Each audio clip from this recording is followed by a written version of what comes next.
The night Victoria Hayes was stood up at Harvest Table, the restaurant's ambient lighting did little to hide the frustration tightening her jaw.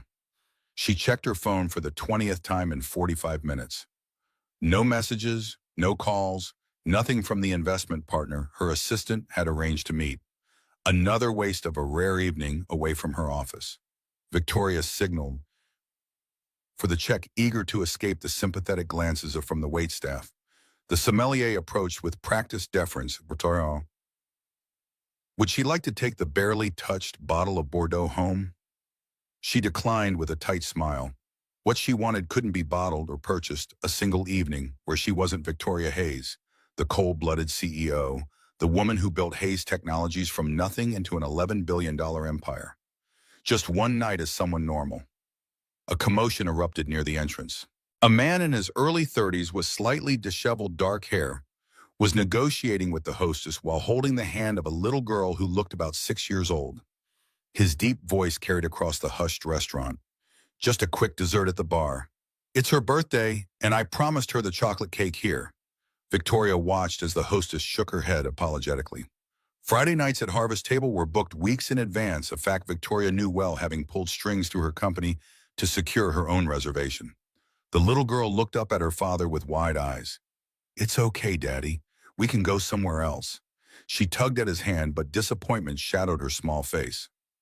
Victoria felt something shift inside her chest, a feeling almost foreign after years of ruthless business decisions. Before she could think twice, she stood up. Excuse me, she called out. You can join me if you'd like. I have a table for two, and it seems my companion isn't going to show. The man turned, surprise evident on his face. He hesitated, his eyes cautious yet hopeful. That's very kind, but we wouldn't want to impose. Not at all.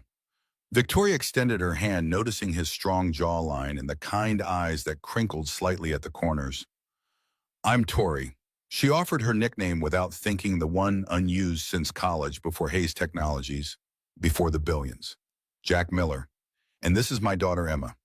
He shook her hand firmly, his grip honest and unpretentious. Are you sure we're not interrupting? You look like you were just leaving.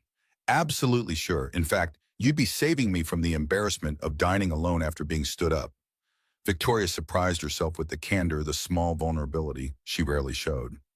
Emma climbed onto the chair opposite Victoria, her curious eyes taking in everything from Victoria's simple but elegant black dress to her minimal jewelry. Someone was mean to you. That's not nice. Her indignation was sincere, her small brow furrowed in concern for a complete stranger. Victoria couldn't help but smile, a real smile that reached her eyes. No, it's not nice at all. But now I get to have dinner with you instead, and that seems like a much better evening.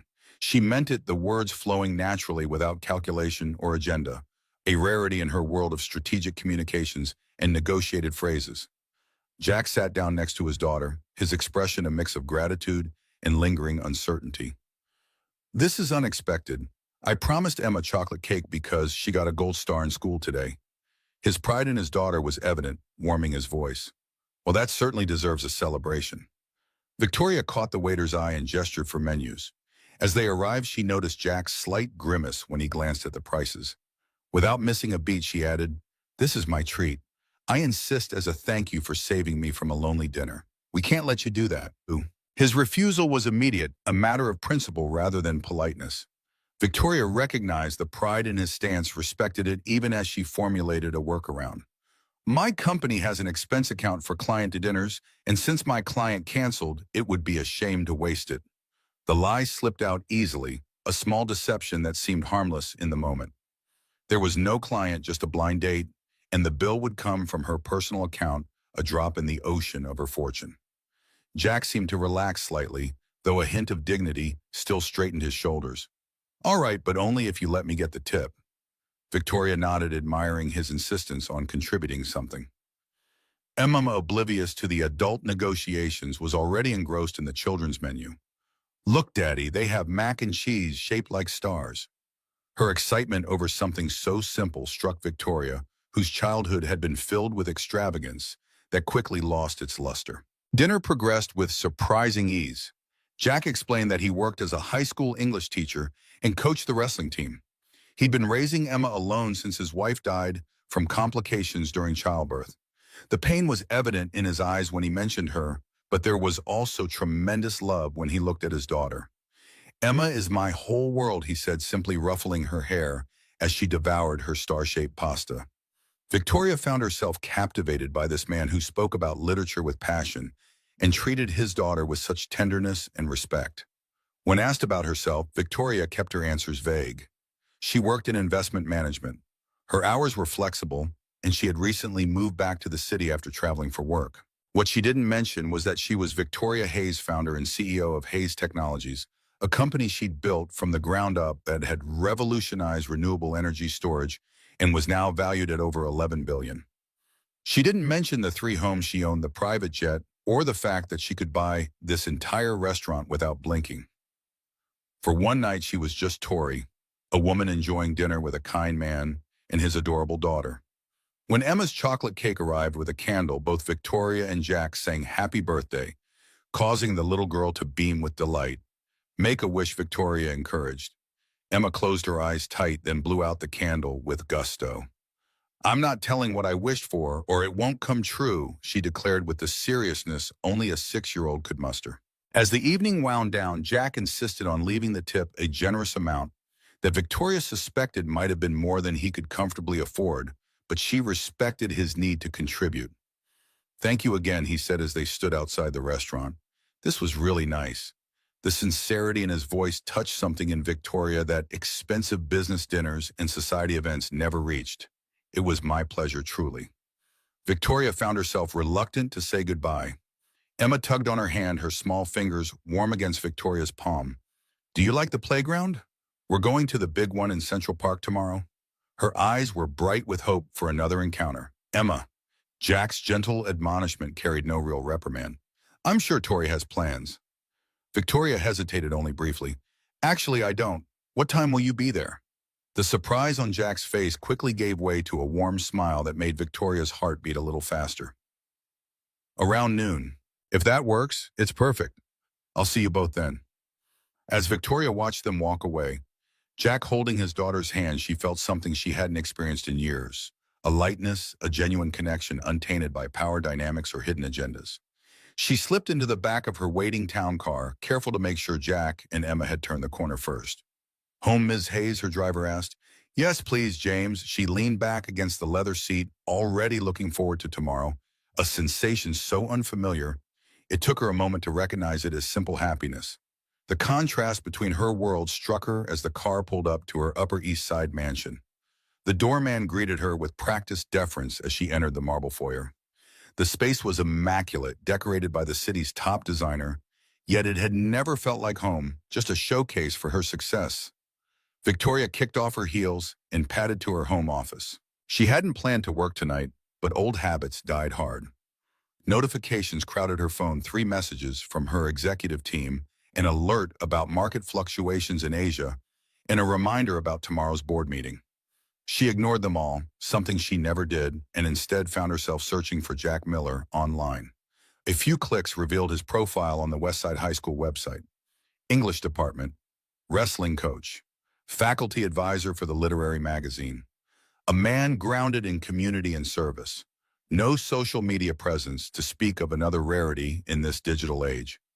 Victoria felt a strange relief at that. It meant he was unlikely to have encountered much about her online either. Her phone rang, her assistant Megan, the only person who might call this late. Victoria hesitated before answering. Everything okay with the Singapore deal? Megan's voice was crisp, professional. Yes, all finalized. But there's something else. Trevor Matthews just announced a breakthrough in solid-state battery technology. It's all over the tech news. Victoria felt her stomach tighten. Trevor Matthews, her former fiancé, the man who'd left her when Hayes Technologies was still a struggling startup, claiming he couldn't hitch his future to her unrealistic ambitions. Now he headed a rival firm, their competition as personal as it was professional. How significant is the breakthrough? Victoria moved to her computer, pulling up the business news sites. Significant enough. Early reports suggest 30% more efficiency than our current models. Stock analysts are already speculating. Megan's concern was evident even through her professional tone. Victoria scanned the article that featured Trevor's smug face alongside graphs predicting market shifts. Have the team prepare a comprehensive analysis for tomorrow's meeting. We'll need to accelerate the Jensen project. Her mind shifted into strategic mode, calculating moves and counter moves in the corporate chess game she'd mastered. Only after hanging up did Victoria realize how completely she'd switched from Tori back to Victoria Hayes, CEO. The warm glow from dinner faded as reality reasserted itself. What was she thinking arranging to meet Jack and Emma tomorrow? Their worlds couldn't be more different. She should cancel, make up an excuse, end this before it began. Yet when she picked up her phone, she found herself unable to craft the message. The memory of Emma's hopeful face and Jack's genuine smile stopped her fingers on the screen. One day out in the park wouldn't hurt anyone. She could be Tori for a few more hours before returning fully to Victoria's world of corporate warfare and billion-dollar decisions. The next morning, Victoria woke earlier than usual, her typical efficiency replaced with an unfamiliar nervousness as she considered what to wear to a playground. Her closet filled with power suits and designer dresses suddenly seemed inadequate for a casual day in the park. She finally settled on jeans, a simple blouse, and flats, items she kept for the rare weekend when she wasn't representing Hayes Technologies at some function. The outfit felt like a costume, a disguise to hide in plain sight. Victoria hesitated before her mirror, removing her signature watch and replacing it with a simple silver bracelet. The woman staring back at her looked softer, somehow younger than the steel-eyed CEO whose photo graced the cover of Business Weekly last month. She instructed her driver to drop her off 2 blocks from the playground entrance. As she approached, she spotted Jack and Emma immediately. Emma was attempting the monkey bars with Jack standing below, ready to catch her if she fell. "You're doing great, Soph. Just one more bar," he encouraged. Emma's face was a mask of determination as she reached for the final rung. When she made it, Jack scooped her up in a celebratory hug that made Victoria's heart swell with an emotion she couldn't quite name. Emma spotted her first wriggling out of her father's arms to race over. "You came, did you see me on the monkey bars? I did it all by myself." Her excitement was contagious, her small face flushed with pride. "I did see. That was amazing," Victoria said, genuinely impressed.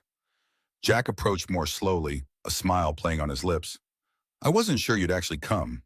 The slight surprise in his voice suggested he was accustomed to people breaking promises. "I said I would," Victoria replied simply, feeling an unexpected need to prove herself trustworthy to this man who expected so little.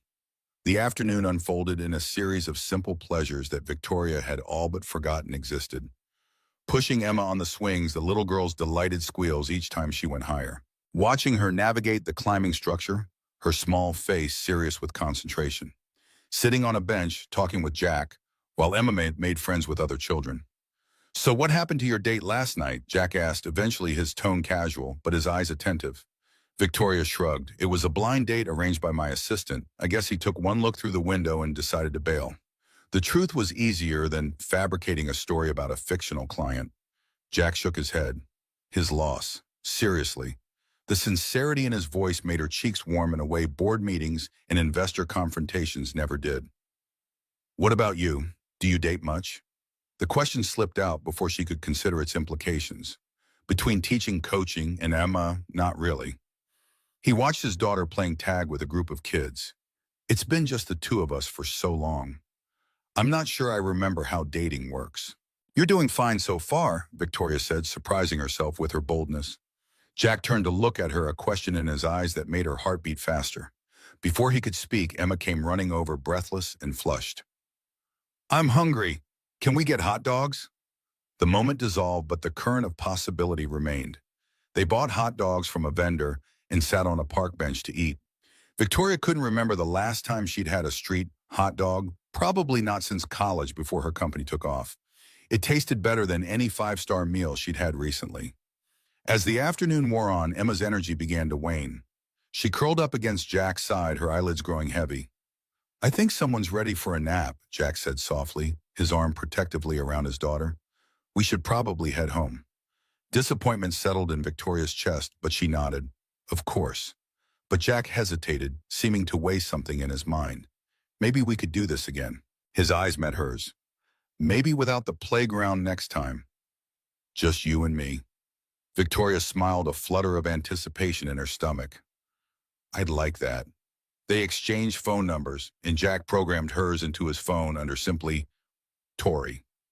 No last name, no company affiliation, just Tori. It felt refreshing, like slipping out of too tight shoes after a long day. As Victoria watched them leave, Jack carrying a sleepy Emma, she felt torn between two worlds. The world she'd built with ruthless determination of board meetings and billion-dollar decisions, and this new possibility of simple joy found on a park bench with a man who knew nothing of her empire. Her phone buzzes. A text from Megan. Emergency board call in 30 minutes, re Matthew's announcement. Victoria sighed, reality intruding. She texted back a confirmation and hailed a cab. The driver recognized her immediately. Mrs. Hayes, an honor to have you in my cab. Should I take you to Hayes Tower? His eager deference was a sharp contrast to Jack's straightforward treatment. Yes, please. Victoria slipped her CEO mask back on her mind, already shifting to the coming confrontation with her board. They would be panicking about Trevor's announcement demanding immediate action. She would need to be the calm, strategic leader they expected. Not the woman who had just spent the afternoon pushing a 6-year-old on a swing. The Hayes Technologies headquarters dominated the skyline, a gleaming testament to Victoria's vision and relentless drive. As she entered the executive elevator, employees nodded respectfully, their eyes lowering when she looked their way. The weight of being Victoria Hayes settled back on her shoulders, familiar and heavy. The boardroom fell silent as she entered. 8 men and 3 women in expensive suits looked to her for reassurance for the leadership that had turned their investments into fortunes. Victoria took her place at the head of the table, her casual park clothes replaced by an emergency suit kept in her office. Before we begin, I've reviewed the Matthews announcement, she said, her voice cool and controlled. It's significant but not catastrophic. Their solid-state technology shows promise, but faces substantial manufacturing hurdles. We've been anticipating this move. She nodded to her CTO, who began presenting the accelerated timeline for their own competing technology. As the meeting progressed, Victoria was fully present, steering the discussion with the strategic brilliance that had built her empire. Yet somewhere in the back of her mind, she kept seeing Jack's genuine smile, feeling Emma's small hand in hers. 2 worlds that seemed impossible to reconcile. After the meeting, Megan followed her into her office. The board's reassured for now. You always know exactly what to say to them. She placed a stack of documents requiring signatures on Victoria's desk. Victoria nodded absently, her mind elsewhere. Megan, tell me something. When was the last time I took a day off, a real day, not working from a different location? Megan blinked, surprised by the question. Honestly, I can't remember. Maybe 3 years ago when you had the flu. Even then you took calls from your bedroom. That's what I thought. Victoria signed the documents mechanically. Clear my schedule this Saturday, would you? The whole day. Megan's shock was evident. The request was unprecedented. Yes, the whole day, personal time. Victoria didn't elaborate, and Megan knew better than to ask. As her assistant left, Victoria found herself staring out at the city sprawled below her office, wondering which neighborhood Jack and Emma called home, wondering if she could really keep these worlds separate or if the collision was inevitable. Over the next few weeks, Victoria lived a double life. By day, she was the formidable CEO driving her company forward, countering Trevor's announcement with an accelerated innovation timeline that kept shareholders confident. But evenings and weekends increasingly belonged to Tori, the woman who met Jack for coffee after his teaching day, who joined him and Emma for dinner at modest restaurants where she insisted they split the bill, though she could have bought the entire block. They settled into a rhythm that felt surprisingly natural. Jack never asked about Tori's work beyond the basics, and she found herself grateful for his lack of curiosity. For once, someone was interested in her. Not her money, not her company, just her. She learned that Jack had grown up in a blue-collar family, the first to attend college, working construction each summer to pay tuition. He spoke of books with a passion that made them come alive, quoted Hemingway and Austen with equal reverence. His wrestling team had become a second family, the boys looking to him for guidance that extended far beyond the mat. Victoria found herself sharing parts of herself she'd kept hidden for years. Her childhood in a middle-class neighborhood in Connecticut, her parents' initial disappointment when she abandoned medical school for the uncertain world of tech startups. She spoke of her early vision for energy storage solutions and carefully editing out the billions that vision had eventually generated. With each meeting, each shared laugh, each glimpse into Jack's life with Emma, Victoria felt herself falling deeper into a connection that both thrilled and terrified her. She was building a relationship on a foundation of omission, if not outright deception. Yet the thought of revealing herself as Victoria Hayes' tech billionaire made her stomach clench with fear. Would Jack look at her differently?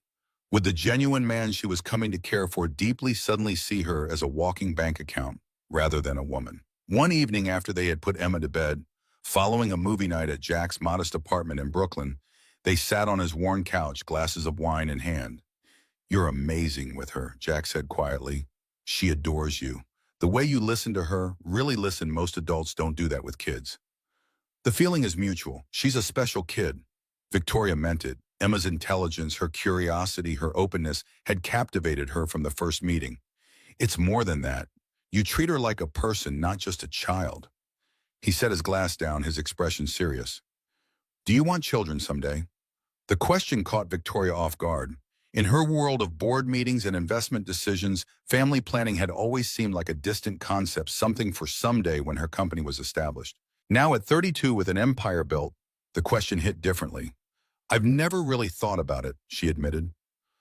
"My work has always been all-consuming. The mysterious job you never talk about," Jack teased gently, but there was a question beneath the lightness. Victoria shifted uncomfortably. "It's not that interesting. Everything about you is interesting." He moved closer, his hand finding hers. "Tori, I know we haven't known each other long, but I feel like I've been waiting to meet you." The sincerity in his voice made her breath catch.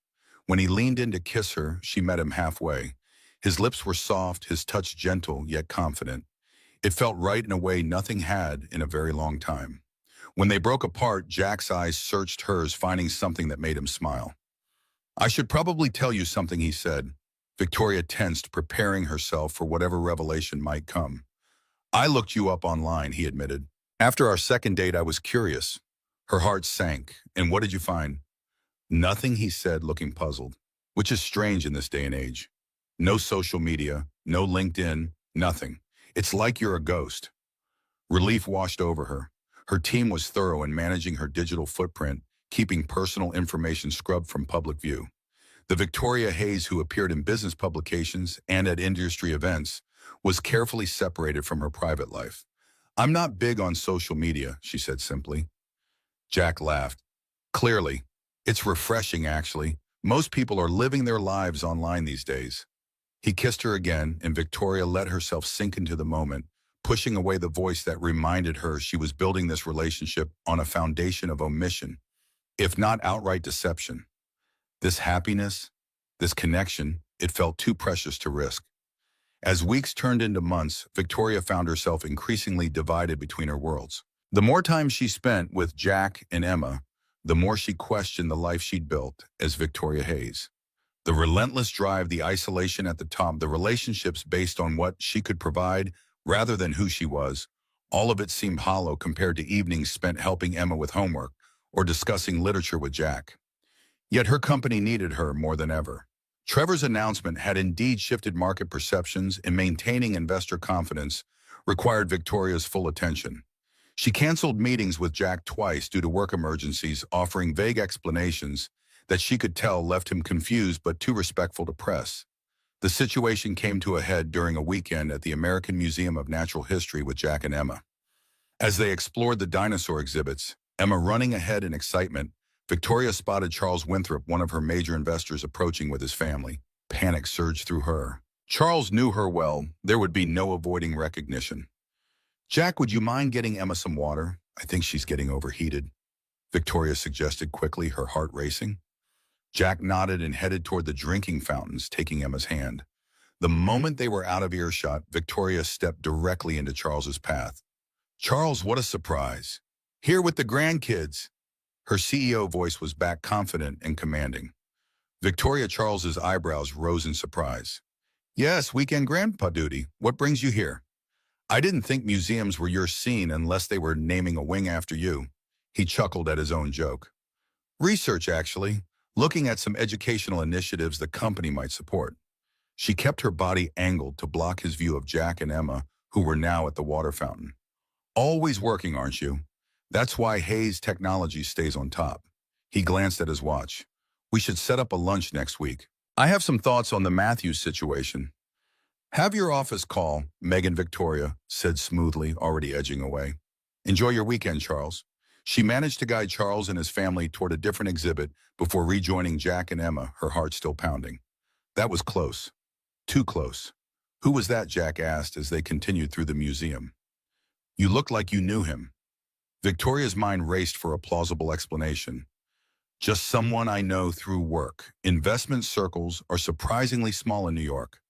The half-truth tasted bitter on her tongue. Jack nodded, accepting her explanation without question, his trust another weight on her conscience. As they finished their museum tour, Victoria found herself increasingly distracted, the close call highlighting the precariousness of her double life. How long could she maintain this deception? And what would happen when not if, but when the truth emerged? The answer came sooner than she expected. 3 days later, Victoria was having breakfast with Jack and Emma on a rare weekday morning. She'd cleared her calendar for Emma's school science fair that afternoon when her secure phone buzzed with the emergency code. I'm sorry I have to take this, she said, stepping away from the table. Her CFO's voice was tight with stress. Victoria, the Singapore markets are in free fall. Our Asia division needs direction immediately. The board is assembling for an emergency call in 30 minutes. I'll send the details to your tablet. I'll be there. Have the jet ready.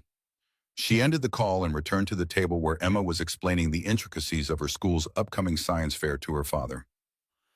Everything okay? Jack asked, concern evident in his expression. Work emergency. I'm so sorry, but I have to go. She gathered her purse and already shifting to crisis management mode. Jack looked surprised. On a Wednesday morning, your investment firm needs you that urgently. It's international business at different time zones, she explained vaguely, hating each evasion. I'm sorry to miss hearing about your science project, Emma. She kissed the top of Emma's head, the child's disappointment evident in her downturned mouth. Will you tell me all about it when I get back? When will that be? Jack asked as he walked Victoria to the door. His confusion was understandable. What kind of mid-level investment manager gets emergency calls requiring immediate attention? I'm not sure. A few days, maybe a week. She couldn't meet his eyes. I'll call when I can. His confusion deepened to concern. A week, Tori, what exactly do you do? This doesn't sound like typical investment work. It's complicated. I'll explain everything when I get back. I promise. She kissed him quickly, guilt and anxiety churning in her stomach. I have to go. The next 12 days were a blur of emergency meetings, market stabilization efforts, and around-the-clock strategy sessions. The Singapore crisis was worse than anticipated, requiring Victoria's physical presence first there, then in Hong Kong. She called Jack when she could brief conversations that left him more confused than reassured. You're in Asia, he asked during one late-night call, the disbelief evident in his voice. For an investment job? It's complicated, she repeated, hating how evasive she sounded. So you keep saying, he replied, his patience clearly wearing thin. By the time Victoria returned to New York, nearly 2 weeks had passed. She texted Jack from the airport asking if she could come over. His reply was simple. We're home. When she knocked on his apartment door, it was Emma who answered, her face lighting up. Tori, you're back. Did you bring me something from your trip? Victoria's heart sank. She hadn't even thought to buy souvenirs, her mind consumed with corporate fires and market stabilization. I'm sorry, sweetie. It was all work, no shopping. Jack appeared behind his daughter, his expression guarded. Welcome back. The coolness in his voice stung. Can we talk? Victoria asked quietly. He nodded toward the living room. Emma, honey, can you play in your room for a bit? But Tori just got here, the little girl protested, her disappointment palpable. Just for a little while, please. Jack's gentle firmness left no room for argument. Emma reluctantly retreated, casting glances over her shoulder. When they were alone, Jack crossed his arms. So are you going to tell me what's really going on? Because investment analysts don't typically jet off to Asia at a moment's notice for weeks at a time. Victoria took a deep breath, the moment she'd been dreading finally upon her. You're right, I haven't been completely honest with you. She watched as his expression darkened. Are you married, is that it? The accusation startled her. What? No, nothing like that. Then what? Because I've been racking my brain trying to figure out why someone would be so secretive about their job. I'm not just an investment analyst. She paused, then decided to rip off the bandage. I'm the founder and CEO of Hayes Technologies. Jack stared at her blankly. It's a tech company, she continued. We specialize in renewable energy storage solutions. Recognition dawned slowly on his face. Wait, Hayes Technologies. The Hayes Technologies that's always in the business news.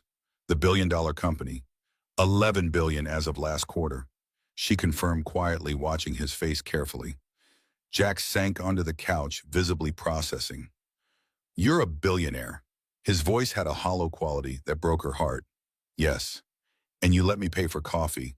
You let me leave those tips at restaurants. His incredulity stung, though she understood it. I wanted you to see me, not my money. She sat beside him, not touching, but close. From the moment we met, you treated me like a person, not a bank account or a business connection. Do you know how rare that is in my world? But you lied to me, I omitted. I never directly lied. Even to her own ears, the distinction sounded weak. Lies of omission are still lies, Tori. Jack's jaw tightened. Or should I call you Victoria? I'm an English teacher. I understand semantics. Victoria felt her carefully constructed world crumbling. Did you think I'd treat you differently if I knew? That I would try to take advantage of you? It wasn't about that. She struggled to articulate feelings she'd barely acknowledged to herself. People always want something from me. Always. Business deals, investments, donations, connections. Nobody ever just wants me. I wanted you, he said quietly. Just you. The past tense wasn't lost on Victoria, and now Jack ran a hand through his hair, his frustration evident. I don't know. I feel like I don't even know who you are. I'm the same person who pushed Emma on the swings, who discussed Hemingway with you for hours, who kissed you on this couch. She reached for his hand. The money doesn't change who I am, but it changes things between us. He pulled his hand away. You live in a world I can't even imagine. Private jets and emergency board meetings in Asia. Meanwhile, I'm saving up for Emma's college fund and worrying about the rent increase next year. Those things don't matter to me. They should. They're reality. My reality. He stood up, pacing the small living room. And what about Emma? She's gotten attached to you. What happens when your world pulls you away again? When you disappear for weeks at a time with barely a phone call? The accusation stung because there was truth in it. I'm sorry about that. The crisis caught me off guard. I should have communicated better. Yes, you should have. His voice softened slightly. Look, I need some time to process this. It's a lot to take in. Victoria nodded, fighting back tears. I understand. Daddy Emma's small voice came from the hallway where she stood in her doorway. Why are you mad at Tori? Jack's expression immediately gentled. I'm not mad, sweetie. We're just having a grown-up talk. You sound mad. Emma approached cautiously. Is Tori leaving again? The hurt in the child's eyes was almost too much for Victoria to bear. I should go, she said quietly to Jack. Give you space to think. She knelt down to Emma's level, her heart breaking at the thought of losing this child she'd grown to love. I need to go home now, but I'm not disappearing again. I promise. Pinky promise. Mama held out her tiny finger, her eyes serious. Victoria linked her pinky with Emma's. Pinky promise. As she left the apartment, the weight of what she might lose pressed heavily on her chest. She had finally found someone who saw her for herself, and her own secrets might have ruined everything. The town car waited at the curb, James opening the door with practiced efficiency. Where to, Miss Hayes' home or the office? Victoria stared out at Jack's modest apartment building, a world away from her mansion and corporate tower. Home, please, James, just home. As the car pulled away, Victoria felt tears sliding down her cheeks, the first she'd allowed herself in years. She had built an empire, revolutionized an industry, amassed a fortune most could only dream of. Yet sitting alone in the back of her luxury car, she had never felt poorer. For 3 days, Victoria buried herself in work, the familiar refuge of spreadsheets and strategic planning, offering cold comfort against the void Jack's absence had created. Hayes Tower hummed with the usual corporate energy employees scurrying out of her path as she strode through hallways, her expression harder than usual. The Singapore crisis had been contained, but its aftershocks rippled through the company's Asian markets, demanding her constant attention.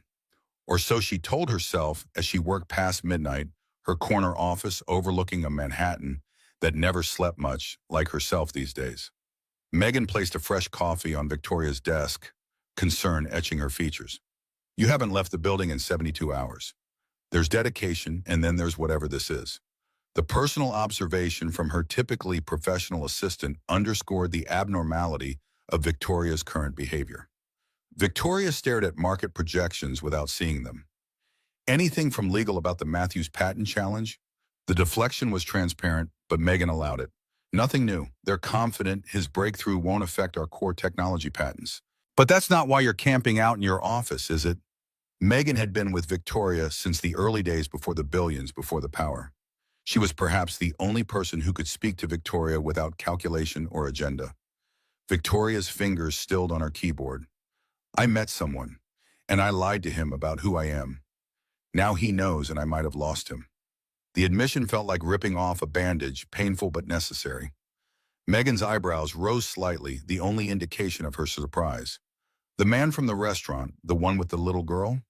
Victoria nodded, surprised that Megan had made the connection from the minimal information she'd shared weeks ago. How did you... You've taken more personal time in the last 3 months than in the previous 5 years combined, and you smile at your phone when it buzzes with certain messages? Doesn't take a genius. Megan's perceptiveness was one reason she'd survived so long as Victoria's right hand.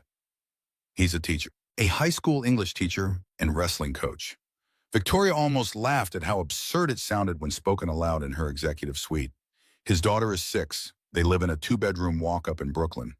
When I'm with them, I'm just a person, not Victoria Hayes, CEO of an $11 billion company. Just Tori. The diminutive felt foreign in this space where she'd always been Ms. Hayes or Victoria Never, the casual nickname of her pre-fame life. Megan nodded understanding without judgment. And he found out the truth when you disappeared to Singapore. Victoria swiveled her chair to face the floor-to-ceiling windows, the city lights blurring as she blinked back unexpected tears. He thinks I lied because I didn't trust him, that I thought he'd try to take advantage. But it wasn't that. I just wanted to be normal for once, Megan finished for her. To have someone see you, not your bank account or your influence. Victoria turned back, meeting Megan's gaze. How do I fix this? The question hung in the air, vulnerable and uncharacteristic from a woman who always had answers, who built solutions from nothing. Megan considered for a moment. Maybe the same way you built this company, with honesty, determination, and the willingness to take a risk that matters. She gathered empty coffee cups from Victoria's desk. But first, go home and shower. You're the most powerful woman in tech, not a college student pulling an all-nighter. The gentle admonishment broke through Victoria's spiral, drawing a reluctant smile. Get out of my office before I remember I'm your boss. The exchange felt normal, grounding, when everything else seemed to be shifting beneath her feet. Back at her mansion, Victoria moved through empty rooms that had never felt quite so cavernous before. The cleaning staff had been and gone, leaving everything immaculate and soulless. She passed Emma's drawings, now framed on her study wall, colorful crayon creations given freely without knowledge of the wealth that surrounded them. The simple art held more value to Victoria than the original Rothko hanging in her dining room. She picked up her phone, composing and deleting messages to Jack.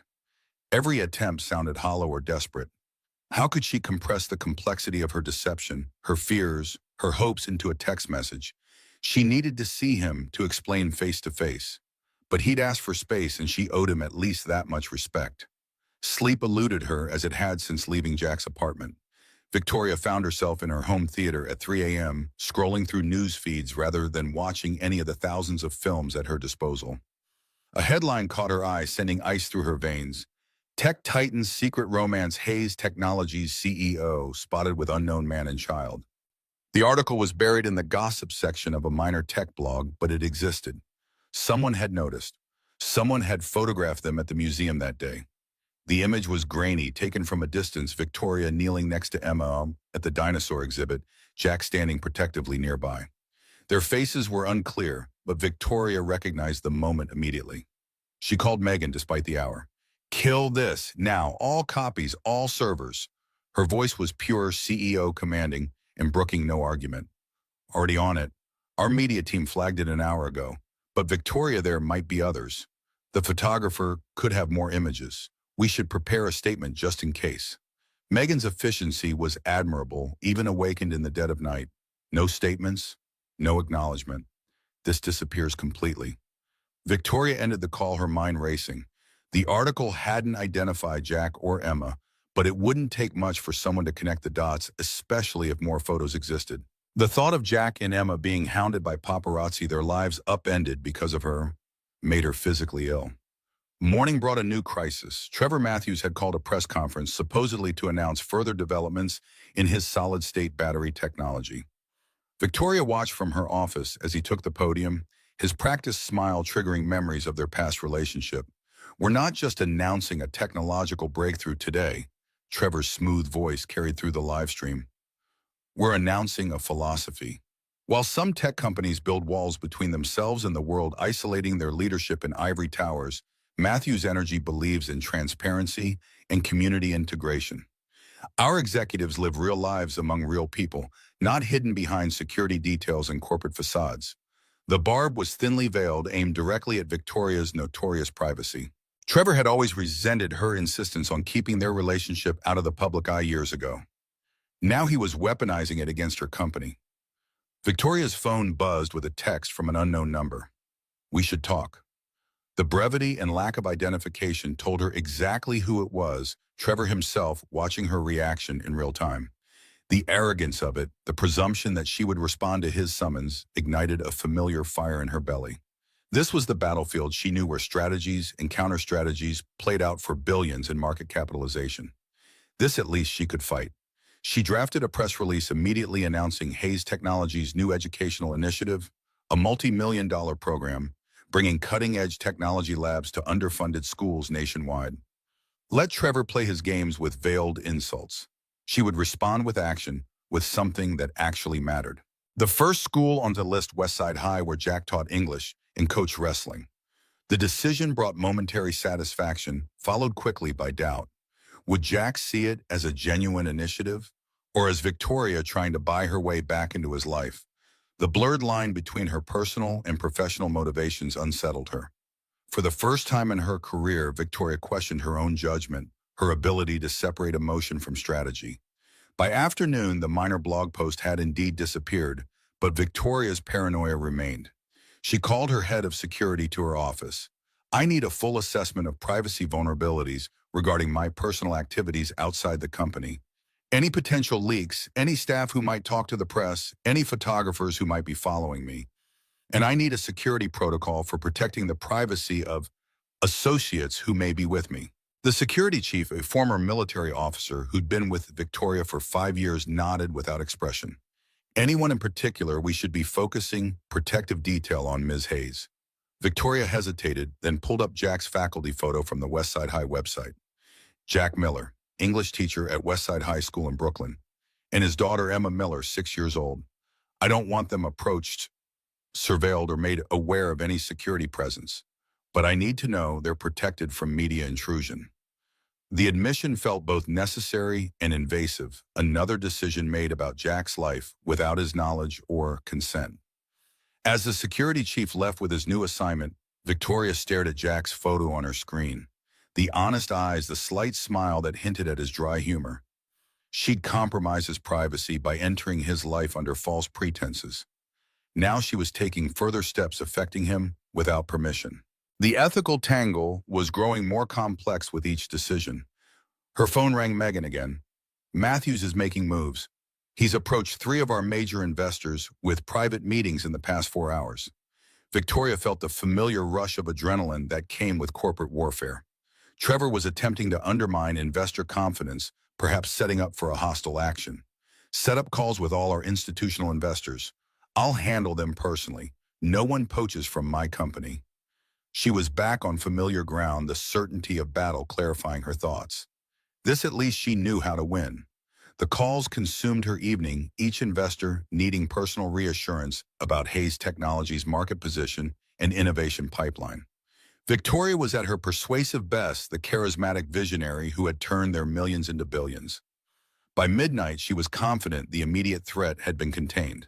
As she prepared to finally leave her office, Victoria's private line rang, the number only a handful of people possessed. She answered warily. Trevor's voice poured through the speaker, smooth as aged whiskey. Been a while, Vicky. I see you've been busy putting out the fires, I started. The familiar nickname, one she'd always hated, one only he had used, sent a wave of revulsion through her. What do you want, Trevor? She kept her voice ice-cold professional. Just checking in on an old friend. Those investors seemed pretty receptive to my pitch until you worked your magic. Always were good at making people believe in you, until they get too close. His insinuation hung in the air between them. If you have a business proposition, schedule it through my office. Otherwise, don't call this number again. Victoria moved to end the call, but Trevor's next words froze her finger above the screen. I saw the pictures, you know. You with the teacher and his kid, playing happy families in the museum. Quite the departure from the Victoria Hayes everyone knows. His tone was casual, conversational, but the threat beneath it was unmistakable. Victoria's heart hammered against her ribs. What pictures? The denial was automatic, though she knew exactly what he meant. Don't insult my intelligence, Vicky. I have friends at every tech blog in the country. Your cleanup crew was impressive, but not quite fast enough. Trevor's smug satisfaction was palpable, even through the phone. I'm curious, does he know who you really are? Or are you playing dress-up, slumming it with the common folk? The surge of protective rage that rose in Victoria surprised her with its intensity. Stay away from them, Trevor. This is between you and me. Her voice dropped to a dangerous register, a tone her board members knew preceded ruthless action. Trevor laughed, the sound grating against her nerves. Now that's interesting. The great Victoria Hayes actually caring about someone other than herself. I wasn't sure it was possible. He paused, letting the moment stretch uncomfortably. Tell you what, back off on the Jensen project, let Matthews Energy take the European market, and I'll make sure these photos never see wider distribution. Simple business arrangement between old friends. The blackmail attempt was so blatant it was almost laughable. But the stakes, Jack and Emma's privacy, their peaceful existence, sobered her instantly. You have 48 hours to reconsider that position before I destroy your company. The Jensen project isn't just market share, Aunt Trevor. It's the future of energy storage, and you know it. Victoria ended the call before he could respond, her hands shaking with fury. She sat in her darkened office, the city lights painting patterns across her desk. Trevor had always been ambitious, ruthless even, but this crossed into new territory. He'd discovered her vulnerability, not financial or technological, but personal, and moved immediately to exploit it. The Trevor she'd once thought she loved had never existed. A text message illuminated her phone. Unknown number again, but not Trevor this time. I know I asked for space, but Emma keeps asking about you. She misses Tori. Jack's message, brief and careful, cracked something in Victoria's chest. Below it, a photo, Emma holding up a science fair ribbon, beaming with pride. First place, Victoria stared at the image, the small triumph, somehow more significant than any corporate victory she'd achieved. She texted back after careful consideration. Tell her congratulations from me. I miss her too. And you, the admission felt dangerous and necessary, a truth she couldn't hold back. Jack's response came quickly. Maybe we could talk this weekend. I'm still processing everything, but Emma's been drawing pictures of you every day. Seems wrong to keep you apart because of adult complications. Relief flooded through Victoria, followed immediately by anxiety. Trevor's threat loomed large, the 48-hour deadline ticking in her mind. Would meeting with Jack put him and Emma at greater risk, or would staying away simply punish them all for her deception and Trevor's malice Saturday? Your place or mine, she hit send before she could overthink it, then followed quickly with another message.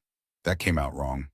I meant, where would you be comfortable meeting? Jack's response made her smile for the first time in days. Neutral territory might be best. The playground where we went that first weekend, knew Emma would love it. The playground, where she'd first watched Jack with his daughter, first felt that unexpected pull toward their simple, authentic connection. Perfect, I'll be there. No driver, no security, no CEO trappings, just me. It was a promise to herself as much as to him. The next morning brought new complications. Victoria's security chief entered her office without appointment, his expression grave. Ms. Hayes, we've detected surveillance on Mr. Miller and his daughter. Not media professional, possibly corporate espionage. They were followed to school yesterday and back to their apartment. Victoria's blood ran cold. Trevor, it had to be. He was gathering leverage, watching for patterns, Weaknesses. Are they in danger? Her voice remained steady though her pulse raced. Not immediate physical danger, but their privacy has been compromised. We've established counter-surveillance, but haven't intervened directly per your instructions to remain invisible. The security chief's training kept any judgment from his voice, but Victoria heard the unspoken question. At what point would she authorize more direct protection? Keep watching. If anyone approaches them, I want to know immediately. And I want profiles on whoever Trevor has hired. Full background capabilities. Known associates. Victoria made the decision instantly. She would not let Trevor's games endanger Jack and Emma, even if it meant revealing her own protective measures. The next 48 hours passed in a blur of strategic meetings, investor calls, and preparation for Saturday. Victoria found herself distracted during board discussions, her mind wandering to the playground, to Emma's smile, to Jack's honest eyes now clouded with doubt because of her deception. Friday afternoon, Trevor called again. Time's up, Vicky. What's it going to be? The Jensen project or your little secret goes public? His confidence grated against her nerves. Victoria had prepared for this moment, gaming out scenarios with her executive team without revealing the personal stakes. I have a counter-offer, Trevor. She kept her voice professionally pleasant, as though discussing a routine business matter. Matthew's Energy has been struggling with manufacturing scale-up. Your prototype works in the lab but can't be mass-produced cost-effectively. My engineers confirmed it last week. Trevor's silence confirmed her intelligence was accurate. She continued pressing her advantage. Hayes Technologies will license certain manufacturing processes to Matthew's Energy, not the core technology, but enough to solve your production bottleneck. In exchange, you forget you ever saw any photos of my personal life, and we establish clear boundaries for competition going forward. The offer was generous on its face, solving Trevor's most pressing problem while protecting her privacy. But Victoria knew the manufacturing license would bind Matthew's Energy to Hayes Technologies in subtle ways, creating dependencies that would benefit her company long-term. Even in personal crisis, she remained the strategic genius who had built an empire. You always were 2 steps ahead, Vicky. Trevor's voice held reluctant admiration. Fine. Send over the licensing agreement. But don't think this makes us friends. I haven't forgotten how you left things between us. Victoria nearly laughed at his revisionist history. Their breakup had been entirely his doing. His inability to believe in her vision, his resentment of her growing success. But correcting him served no purpose now. The agreement will be with your legal team within the hour. And Trevor, if I ever hear you've been watching Jack and Emma again, the deal is void, and I will bury your company so deep even your grandchildren won't find the remains. She ended the call. Satisfaction warming her chest. One crisis averted. Saturday morning dawned clear and cool, perfect autumn weather for a playground visit.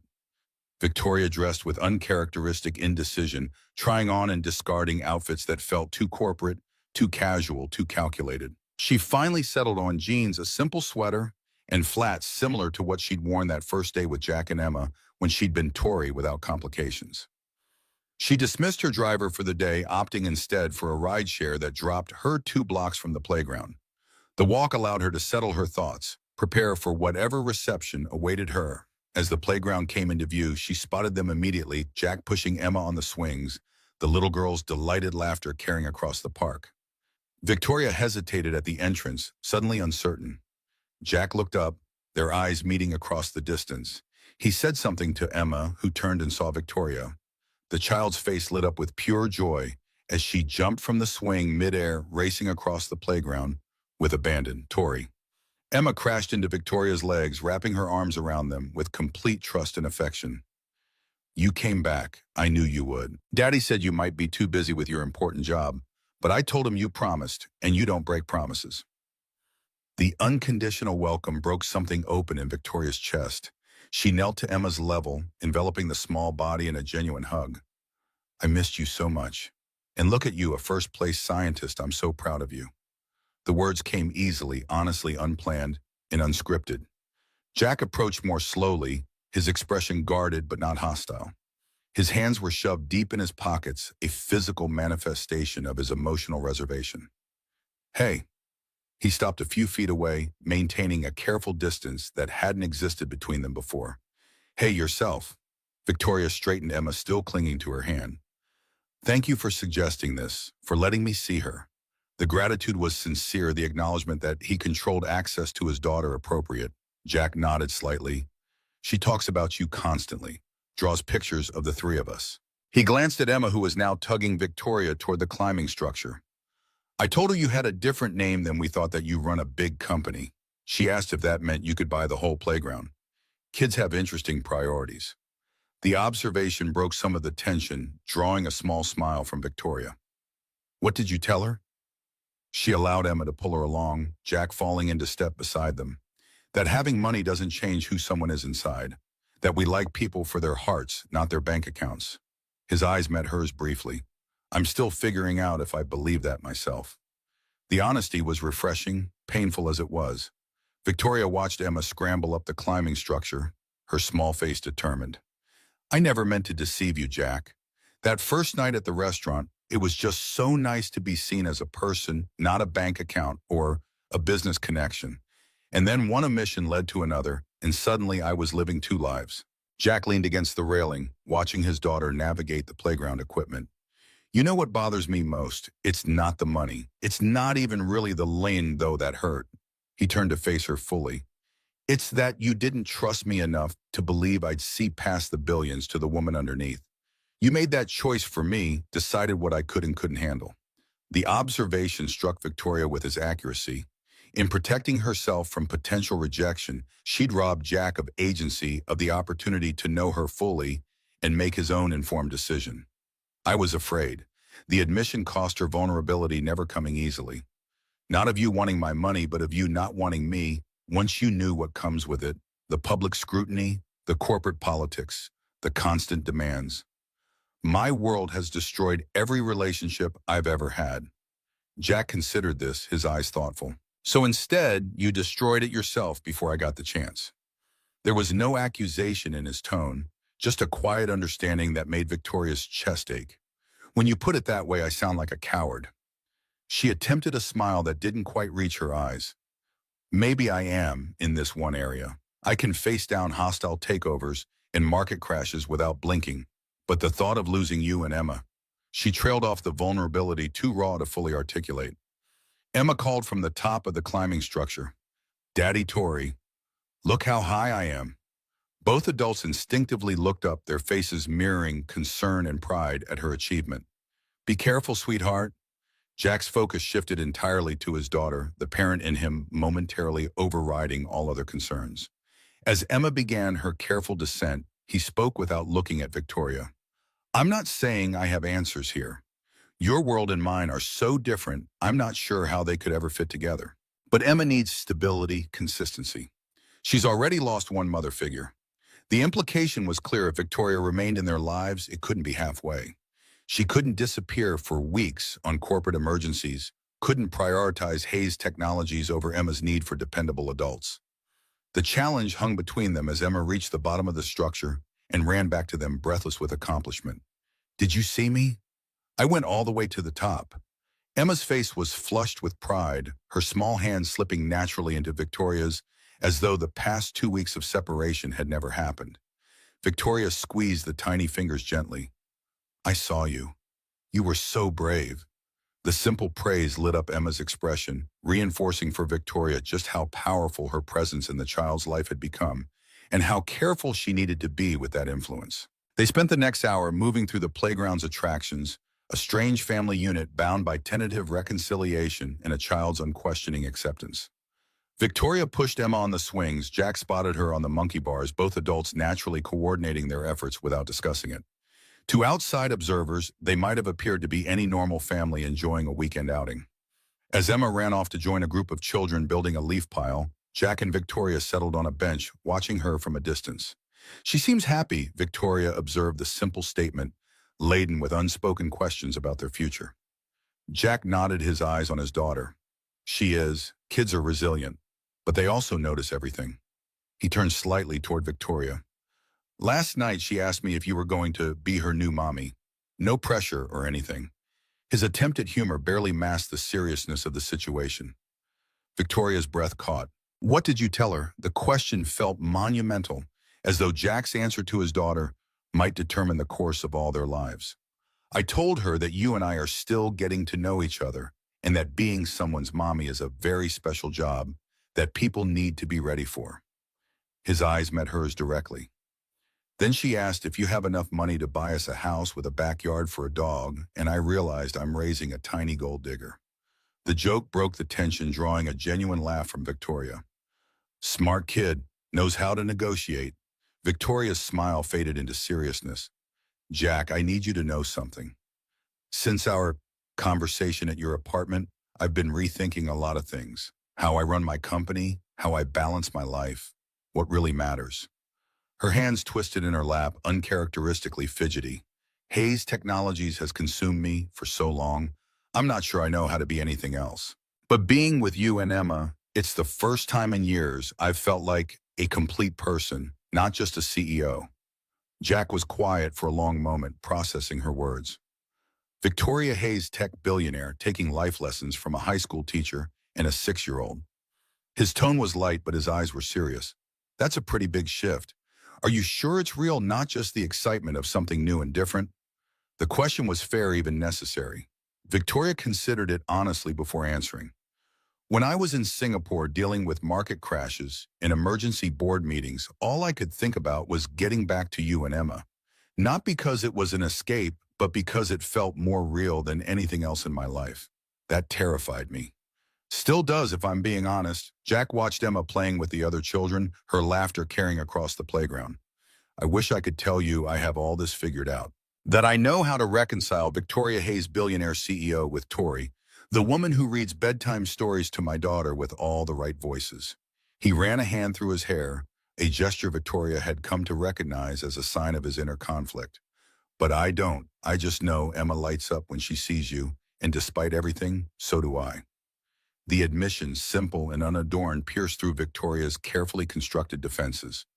Before she could respond, her phone buzzed with an urgent message. She glanced at it automatically, then stiffened. Trevor had broken their agreement, authorizing the release of the museum photos to a major tech blog. The headline was already spreading across social media: Hayes Technologies CEO's secret life with Brooklyn teacher and child. Jack noticed her expression immediately. What is it? His concern was genuine, a reminder of how naturally attentive he was to others' emotional states. Victoria showed him the screen, watching his face pale as he read the headline. I'm so sorry, Jack. I thought I had this contained. This is Trevor Matthews, my ex from years ago now. A competitor. He's been watching us gathering information. She explained briefly about the blackmail attempt, the licensing agreement, Trevor's apparent decision to break their deal anyway. Jack's expression hardened as he processed this invasion of his and Emma's privacy. So now what? We're news gossip for the tech world. His protective instinct was palpable, his eyes immediately seeking Emma among the playing children. Victoria's strategic mind was already several steps ahead, planning damage control. My PR team will issue a statement acknowledging that I'm dating someone not in the tech sector, emphasizing that our privacy should be respected. No names, no details. The school will need security for a few days. Paparazzi might show up looking for you and Emma. Her corporate response was automatic, efficient, and entirely wrong for the moment as she realized from Jack's darkening expression. Is that how you handle everything with PR teams and security detail? His voice was quiet but tense. This isn't a corporate crisis, Victoria. This is our lives, my daughter's life. The use of her full name rather than Tori wasn't lost on Victoria. She'd slipped back into CEO mode at the first sign of trouble, confirming Jack's worst fears about their different worlds. You're right, I'm sorry. She forced herself to slow down, to think like Jack's partner, rather than Hayes Technologies' leader. What do you want to do? This affects you and Emma more than me. I'm used to public scrutiny. Jack stood, his posture rigid with stress. I need to get Emma home, away from here, before any reporters show up. His protective instinct overrode all other considerations. As for what happens next, I honestly don't know. This is exactly what I was afraid of when I found out who you really are. Our worlds colliding, hurting the people I care about. Victoria felt the distance between them expanding again, all the progress of their playground reunion threatened by Trevor's vindictive action. Let me come with you. We can talk about this, figure it out together. The plea was unlike her usual decisive commands, a request rather than an expectation. Jack hesitated, torn between his desire to protect Emma from all complications and his recognition that excluding Victoria from decisions would only replicate the dynamic he'd criticized her for earlier. Okay, but not to our apartment. Too obvious if someone's looking. He thought for a moment. The school? My classroom? I have keys and no one would expect us there on a weekend. The solution was practical, showing Jack's ability to think clearly even under stress. Victoria nodded, relieved he wasn't shutting her out completely. I'll call for a car with tinted windows, less conspicuous than arriving in my usual town car. The compromise felt right, using her resources without flaunting them. As they gathered Emma from her play, explaining they needed to leave for a special surprise, Victoria's phone rang again. Megan with news she needed to hear immediately. She stepped a few paces away to take the call, keeping Jack and Emma in her sightline. We have a bigger problem than the photos. Megan's voice was tight with urgency. Trevor's made a move. He's contacted 3 of our board members with an unofficial takeover proposal. He's using the media distraction about your personal life to make his play. The board's calling an emergency meeting for tomorrow morning. Victoria's mind raced, corporate strategy and personal crisis colliding. The timing wasn't coincidental. Trevor had orchestrated this attack precisely when she was most vulnerable, most distracted by personal matters. He'd always been ruthlessly opportunistic, using any advantage without moral qualms. Assemble the executive team. I need defensive scenarios prepared before that board meeting. And Megan, make sure our counterintelligence unit is activated. I want to know every conversation Trevor has had with our board members, every promise he's made. Victoria's voice was steel, the CEO fully present despite the playground setting. Jack approached with Emma, having collected their belongings. Ready. His eyes questioned the phone call, sensing its importance. Victoria ended the call, compartmentalizing the corporate crisis to focus on the personal one. The car will be here in 5 minutes. She knelt to Emma's level, keeping her voice light despite the tension thrumming through her body. Ready for a secret adventure to Daddy's classroom? Emma's eyes widened with excitement, blissfully unaware of the adult complications swirling around her. Can we write on the whiteboard? Daddy never lets me touch his special markers. Her innocent enthusiasm was a stark contrast to the high-stakes maneuvering Victoria had just engaged in. I think that could be arranged, just this once. Jack's attempt at normalcy for his daughter's sake tugged at Victoria's heart. Despite everything, his first priority remained Emma's well-being and happiness. The car arrived, an unmarked SUV with tinted windows rather than Victoria's usual luxury town car. As they settled inside, Emma between them in the back seat, Victoria felt worlds colliding in ways she couldn't control. Her corporate empire threatened by Trevor's machinations. Her personal happiness hanging by a thread as Jack confronted the realities of her public profile. Everything she valued, everything she had built or hoped to build, suddenly precarious. Jack's hand found hers across the back seat, a silent acknowledgement that whatever came next, they would face it together, at least for now. The simple human connection grounded Victoria amid the chaos, reminding her why this fight, unlike any corporate battle she'd waged, truly mattered. This wasn't about market share or technological superiority. This was about something far more valuable and infinitely more fragile, the possibility of family, of belonging, of love, without calculation or agenda. As the car navigated Brooklyn streets toward Westside High School, Victoria made a silent vow. She would not let Trevor take this from her. Not her company, and not these 2 people who had somehow become essential to her happiness. For the first time in her career, Victoria Hayes would fight not just to win, but to protect something that couldn't be measured in billions. Westside High School stood empty and silent on Saturday afternoon, its hallways echoing with the weekend absence of teenage energy. Jack led them through side doors with his faculty key, Emma skipping ahead with the unbridled excitement of accessing forbidden territory during off hours. The classroom revealed Jack's professional world walls, adorned with literary quotes, student essays, displayed with pride, a wrestling tournament bracket penciled on one corner of the whiteboard. Victoria absorbed these details hungrily, connecting them to the man she'd come to care for. This space represented the other half of Jack, the dedicated educator who shaped young minds, the respected coach who built character through sport.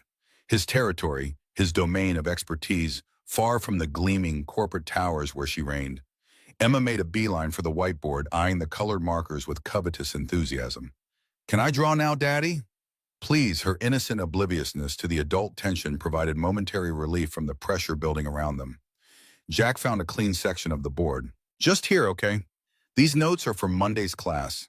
His gentle boundaries with his daughter spoke volumes about his parenting style, firm, but kind, structured, yet allowing for joy. As Emma happily began creating a colorful masterpiece, Jack gestured Victoria toward his desk. Might as well be comfortable. This could take a while. The deliberate casualness of his tone barely masked the gravity of their situation.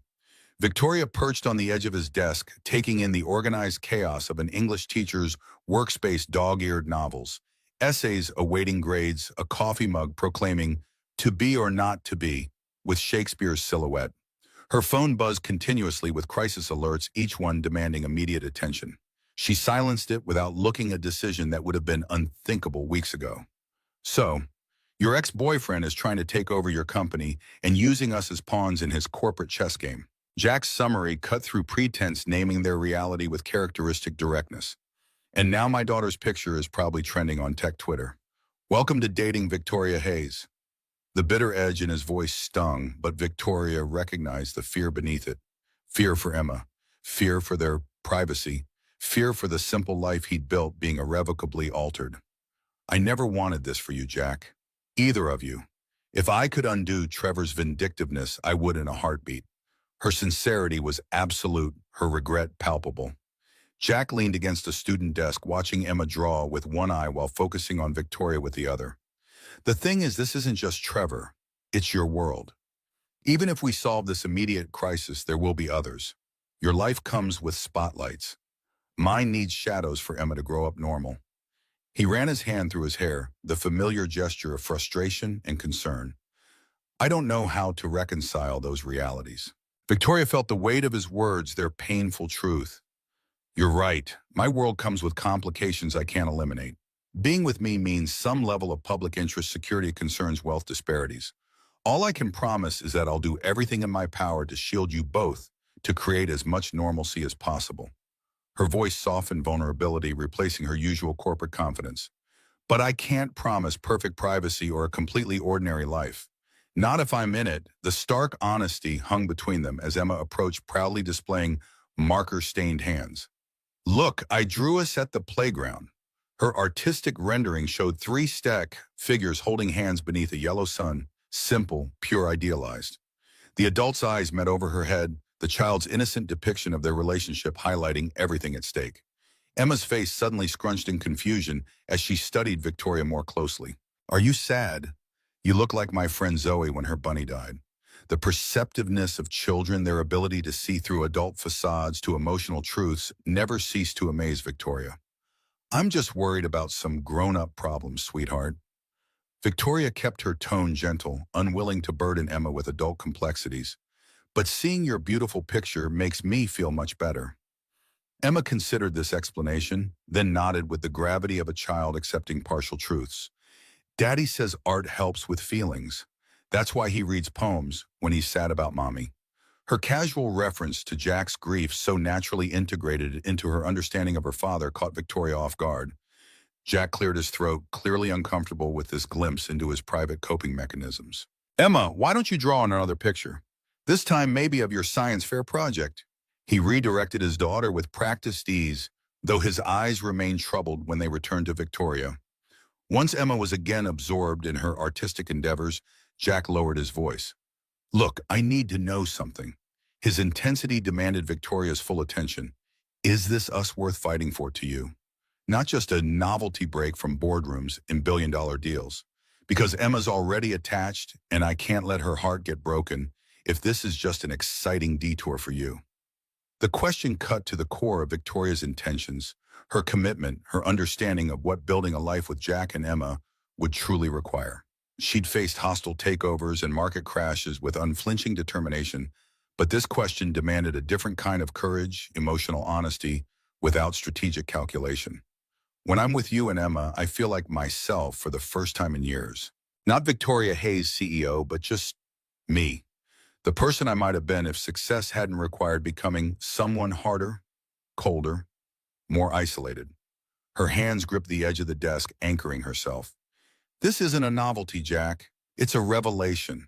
And yes, it's absolutely worth fighting for, even if that fight looks different from any corporate battle I've waged before. Jack studied her face, searching for any hint of performance or calculation. Finding none, some of the tension left his shoulders. Okay then, if we're going to do this, really do this, we need a plan. Not just for the immediate crisis, but for the long term. How we handle the press, how we protect Emma, how we navigate the billion-dollar elephant in the room. The shift was subtle but significant, from you to we, from individual crisis management to collaborative problem solving. Victoria felt something loosen in her chest, hope threading through the anxiety of the past hours. My company's PR team will want to issue sanitized statements, control the narrative. But this isn't just my story to manage. What do you want, Jack? What would make you and Emma feel secure? Jack's surprise at being consulted was evident, another reminder of how differently their worlds operated. I want Emma's face kept completely out of the media. I want her school left alone. I want her to have as normal a childhood as possible, regardless of who her father is dating. His protective priorities were clear and non-negotiable. And I want the truth told, not some manufactured narrative. If we're going to be under scrutiny, at least let it be for something real. The authenticity of his request resonated with something long buried in Victoria, a weariness with carefully crafted public personas, with strategic omissions and calculated revelations. The corporate playbook suddenly seemed hollow compared to Jack's straightforward integrity. I can work with that. Victoria felt strategic paths forming in her mind, not for market domination, but for protecting what mattered most. No pose photos, no exclusive interviews. A simple statement acknowledging we're in a relationship, requesting privacy, especially regarding Emma. An enhanced security for the school and your apartment building, discreet but effective. Jack nodded slowly, processing the necessary adjustments to their lives. And what about Trevor, your company? That emergency board meeting tomorrow? His awareness of her professional challenges touched Victoria. He was equally concerned about her world as she was about his. Victoria's phone vibrated again, the screen lighting up with Megan's name. The corporate crisis wouldn't wait, regardless of her personal revelations. I need to take this. She answered, professional mode engaging automatically. What's the latest, Megan? The news poured through the speaker. Trevor had secured tentative support from 2 board members, using Victoria's personal distractions as evidence she was losing focus on the company. The stock had dipped 3 points in after-hours trading following the photo leak. Institutional investors were calling, demanding reassurance. Victoria listened, calculating moves and counter-moves with practiced efficiency. Have legal prepared documentation of Trevor's blackmail attempt.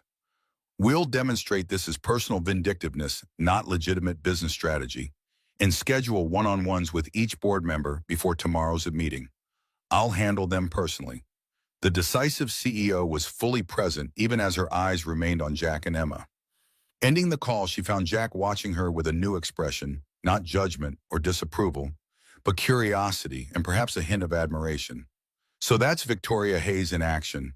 The difference was illuminating. His observation held no criticism, merely acknowledgement of the duality she navigated. Not so different from watching you coach, I imagine. Different arena, same leadership principles. Victoria's comparison sought common ground between their disparate worlds. I need to handle this crisis, Jack.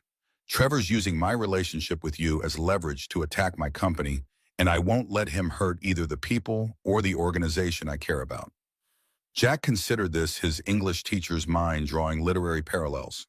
The personal and political intertwined as always. His smile held unexpected warmth. So what's the plan, Sutuio Hayes? His use of her title carried no mockery, only acceptance of this essential aspect of her identity. Victoria felt something shift between them, a new understanding, a bridge forming between their worlds rather than a wall. I need to go to the office, prepare for tomorrow's board meeting. The timing couldn't be worse, but she hesitated, unused to having personal commitments influence professional decisions. Go. Jack's permission came without hesitation. Emma and I will head home, lie low for the weekend. His practical acceptance of her responsibilities touched Victoria deeply. Just keep us in the loop, no more disappearing acts. The reasonable request highlighted her previous failing. I promise. regular updates no matter how busy things get. And once this immediate crisis is contained, we'll figure out a more sustainable balance. The commitment felt momentous, a declaration of intent to integrate her worlds rather than compartmentalize them. As Victoria prepared to leave, Emma abandoned her drawings and ran to her arms outstretched for a hug. "Are you coming to our house later for movies?" The hopeful question carried the weight of a child testing relationship reliability after previous disappointment. Victoria knelt to Emma's level honesty, trumping easy promises. "Not tonight, sweetheart. I have some important work to finish. But I'll call before bedtime and maybe we can do something special tomorrow afternoon once my meeting is done." The balanced response, neither abandoning responsibilities nor dismissing Emma's desires, felt like growth, a new skill developing in real time. Emma's small face grew serious, processing this information with surprising maturity. "Is it because of the bad man Daddy told me about? The one who's trying to take your company?" Her interpretation of Jack's simplified explanation demonstrated both her intelligence and the inevitable filtering of adult complexities through a child's understanding. Victoria glanced at Jack, uncertain how to respond to this unexpected awareness. Jack nodded, slightly encouraging honesty at an appropriate level. "Yes, Emma, someone is trying to take something important from me, and I need to stop him. Just like if someone tried to take your science fair ribbon, you'd stand up for yourself, right?" Emma nodded vigorously, moral certainty blazing in her eyes. "You should tell him that's not nice, and he needs to stop being mean." The straightforward childhood justice system drew a genuine laugh from both adults. Momentary relief in the tension. "I'll definitely tell him that." Victoria hugged Emma tightly, then stood to face Jack. Their eyes held a silent conversation, concern, resolve, connection, despite the challenges ahead. Jack stepped forward, and in a move that surprised Victoria, pulled her into a quick embrace. "Go save your company. We'll be here when you're done." His support offered, despite his own reservations about her world, filled Victoria with determination unlike any corporate motivation she'd previously experienced. This wasn't about market share or stock prices. This was about protecting the possibility of a future with these two people who had inexplicably become essential to her happiness. The night before the emergency board meeting passed in a strategic blur.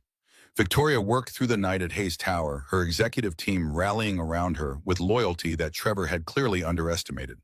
By dawn, she had spoken personally with every board member, presenting evidence of Trevor's blackmail attempt and outlining a clear vision for the company's future that made his opportunistic offer appear shallow and vindictive. True to her promise, she texted Jack regular updates, brief but specific messages acknowledging both her progress and her thoughts of him and Emma. Each response from him, supportive despite the late hours, strengthened her resolve to find a sustainable balance between her worlds. The emergency board meeting Sunday morning became the battlefield Victoria had prepared for. Trevor's smug confidence faded as he realized the support he thought he'd secured had evaporated overnight. Victoria stood at the head of the conference table, her expression carved from marble as she addressed the assembled directors. Matthews Energy's offer isn't about shareholder value or technological synergy. It's about personal vendetta. Trevor Matthews attempted to blackmail me using photos of my private life, threatening to expose my relationship unless I conceded market territory. Her calm recitation of facts stripped Trevor's actions of business legitimacy, reducing them to petty revenge. Victoria activated the boardroom screen displaying time-stamped records of his communications. The evidence speaks for itself. Trevor Matthews didn't approach this board with a legitimate business proposal. He attempted to leverage personal information for corporate gain, a tactic that violates not only ethical standards, but potentially several laws regarding corporate espionage and blackmail. The board members' expressions shifted from concern to disapproval, not of Victoria's relationship, but of Trevor's tactics. The chairman cleared his throat, addressing Trevor directly. "Mr. Matthews, I believe we've heard enough. Your offer is unanimously rejected. I suggest you leave before we consider legal action regarding these documented blackmail attempts." As security escorted him from the building, Trevor turned back with one final barb. "This isn't over, Vicky. You can't have everything, the company and your little makeshift family. Something will break eventually." Victoria met his gaze without flinching. "You never understood me, Trevor. Not then, not now. I don't want everything, I want what matters." and I'll protect it with every resource at my disposal. The distinction felt profound, a crystallization of values that had been evolving since that first dinner with Jack and Emma. After the board meeting concluded with unanimous support for Victoria's leadership, she left the tower feeling physically exhausted but mentally clear. The crisis had been averted, but the larger challenge remained how to truly integrate her worlds to be both Victoria Hayes' tech visionary and Tori, the woman Jack and Emma had come to care for. When Victoria arrived at Jack's apartment that afternoon, she found Emma waiting by the window, face pressed against the glass, watching for her arrival. The sight of such eager anticipation, someone simply happy to see her, not for what she could provide, but just for her presence, filled Victoria with unfamiliar warmth. Emma flung open the door before Victoria could knock. "You won. Did you tell the bad man to stop being mean?" Her childish understanding of corporate warfare made Victoria smile despite her exhaustion. "I did exactly that. And guess what? It worked." Victoria followed Emma into the apartment where Jack was preparing lunch in the small kitchen. The domesticity of the scene Sunday afternoon cooking the apartment, filled with Emma's artwork and books, struck Victoria as infinitely more appealing than her own immaculate mansion. Jack looked up from chopping vegetables, his expression warm, but still carrying traces of caution. "Congratulations, CEO. The board stood with you."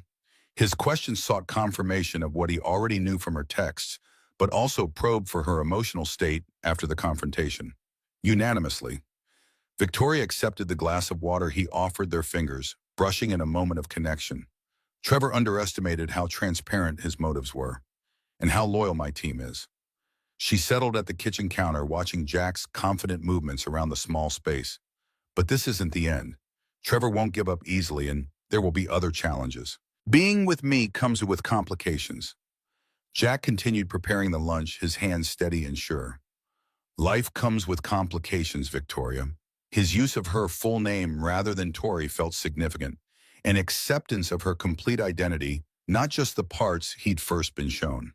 The question isn't whether there will be challenges, but whether they're worth facing together. The simple wisdom of his statement struck Victoria deeply. In her world of strategic planning and risk assessment, relationships had always been evaluated through cost-benefit analysis. Jack offered a different metric, not whether the difficulties could be eliminated, but whether the connection was valuable enough to make them worthwhile. "I think they are. Worth facing together." Victoria's response came without calculation, a truth she felt rather than strategized. "But we need a better approach than crisis management, something sustainable for all three of us." Jack nodded, setting plates on the small dining table where Emma was already seated, swinging her legs impatiently. "I've been thinking about that too." He gestured for Victoria to join them the family meal, a stark contrast to her usual solitary dinners. "We need boundary, structure, communication. Like any family, figuring things out." The casual use of family to include her sent a wave of emotion through Victoria. She'd built an empire, but never expected to be part of something as simple and profound as this: shared meals, everyday concerns, belonging. Over the coming weeks, they developed systems for navigating their complex relationship. Victoria restructured her executive team, delegating operational decisions that had previously consumed her attention. She instituted family hours when her phone was silenced, except for true emergencies, created space for Emma's school events, and maintained regular communication with Jack about schedule changes. Jack too made adjustments, accepting enhanced security measures without resentment, adjusting to occasional public recognition, even attending a Hayes Technologies function where he charmed board members with his unpretentious intelligence. The wealth disparity remained a sensitive issue, but open communication prevented these moments from festering into resentment. 3 months after Trevor's failed takeover attempt, Victoria proposed a more radical change. She invited Jack and Emma to her office on a Saturday morning, the first time they had visited her professional domain. Emma marveled at the floor-to-ceiling windows and executive toys on Victoria's desk, while Jack observed the command center of her empire with quiet assessment. "I've been working on something," Victoria explained, displaying a presentation on her private conference room screen. "It's a restructuring plan for Hayes Technologies leadership." Her nervousness was uncharacteristic, revealing how much their opinion mattered to her. "I'm appointing Megan as Chief Operating Officer while retaining my position as CEO and Chairwoman. Jack studied the organizational chart, immediately grasping the implications. You're creating space, delegating the daily operations while maintaining strategic control. His understanding of her intention without her having to explain it explicitly demonstrated how well he'd come to know her. I've been running this company like a one-woman show for too long. Victoria indicated the efficiencies the new structure would create. This isn't just about us, though. That's part of it. It's about building sustainability, institutional strength. The company shouldn't depend entirely on me, and I shouldn't depend entirely on it for my identity. The business press will say, "You're losing focus," Jack observed not critically but realistically, "that your priorities have shifted away from the company. Let them." Victoria's dismissal of potential criticism surprised even herself. 6 months ago, such judgments would have devastated her. Now secure in both her corporate vision and personal choices, she found herself immune to such concerns. "I know my value to the company and beyond it. Do you think it's a mistake?" Jack considered the question seriously, respecting her enough not to offer blind support. "I think it's evolution. Growth." He gestured toward Emma, who was spinning in Victoria's executive chair, blissfully unaware of the significant conversation happening nearby. Some things matter more than others. The trick is figuring out which is which. The restructuring announcement generated exactly the business press speculation Jack had predicted. Questions about Victoria's priorities and commitment filled financial news cycles for several days. But the stock held steady, investors remained confident, and the new leadership structure quickly proved its efficiency. Victoria found herself with something she hadn't experienced in years: balanced perspective, time to breathe. 4 months after the restructuring and as spring softened into summer, Victoria invited Jack and Emma to dinner at her home. Not their usual casual visit, but something more formal, more purposeful. The mansion had undergone subtle transformations over the preceding months. Previously showcased formal spaces softened with comfortable furniture walls, once adorned with investment art, now featuring Emma's framed creations, alongside sophisticated pieces, a bedroom converted into a library filled with Jack's beloved classics. Emma raced through rooms she'd come to know well, heading straight for the garden, where Victoria had arranged a special surprise. Jack followed more slowly, noting the changes with quiet appreciation. "You've been busy," he observed, gesturing toward a newly installed reading nook filled with pillows and books at Emma's height. "What's the occasion?" Victoria led him toward the garden, uncharacteristic nervousness evident in her typically confident demeanor. "I wanted to ask you both something important." The formality of her tone caused Jack's eyebrow to rise in question, but he followed without pressing for details. The garden glowed with fairy lights strung through trees, creating a magical atmosphere that drew an audible gasp from Emma. A small table had been set for three, complete with Emma's favorite star-shaped pasta and chocolate cake identical to that first night's dessert. The symbolic recreation of their first meeting wasn't lost on Jack, whose expression softened with recognition. "What's all this for?" Emma twirled beneath the lights, delighted by the transformation of the already beautiful garden into an enchanted space seemingly designed for a child's imagination. Victoria knelt to Emma's level, conscious of including her in this significant moment. "I wanted to ask you and your dad a very important question." Her voice carried uncharacteristic uncertainty, vulnerability, rarely displayed in her corporate life. "The past 6 months have been the happiest of my life because of you two. I never knew what I was missing until that night you both sat at my table at Harvest Restaurant." Jack's expression grew serious as he recognized the gravity of the moment, moving closer to place a supportive hand on Emma's shoulder.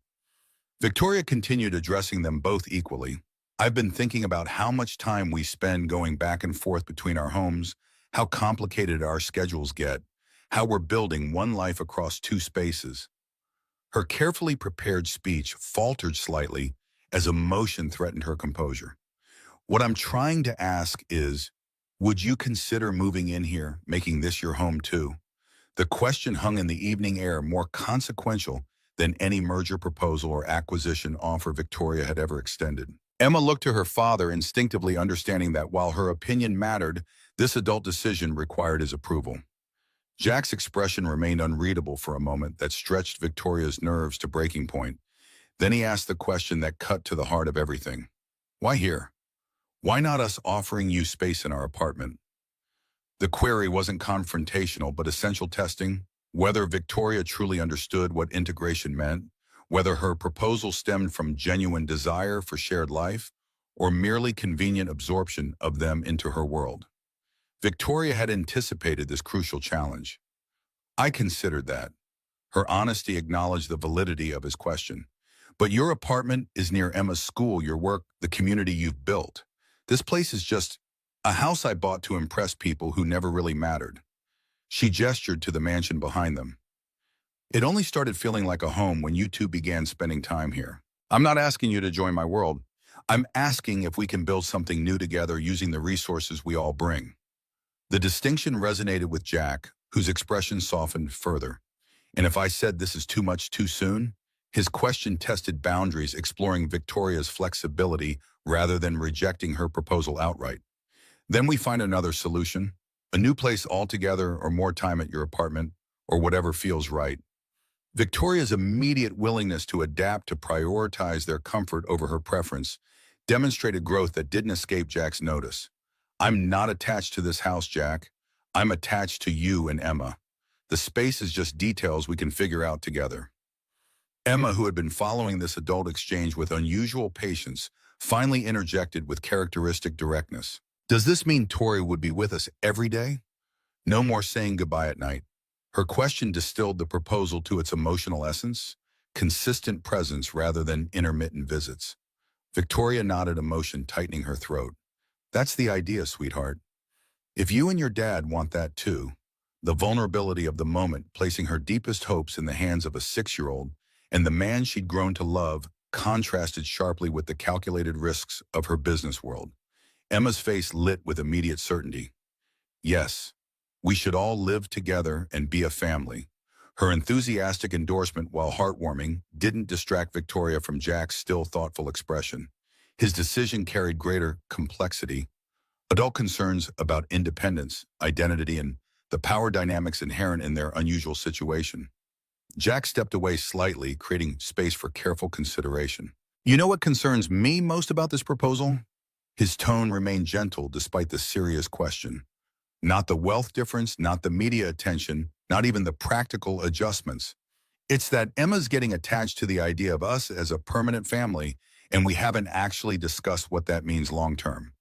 The observation cut to the heart of unspoken hopes and fears between them. They had carefully navigated the integration of their daily lives, but sidestepped explicit conversations about future commitment. Victoria recognized the crucial juncture they'd reached. No more comfortable ambiguity, no more present-focused pragmatism, without addressing tomorrow's possibilities. You're right, Victoria abandoned prepared statements for raw honesty. I should have started with the more important question. She moved closer, taking both his hands in hers. Jack Miller, I love you. Not just because you've shown me a life beyond corporate success, but because you're the most authentic, principled, caring man I've ever known.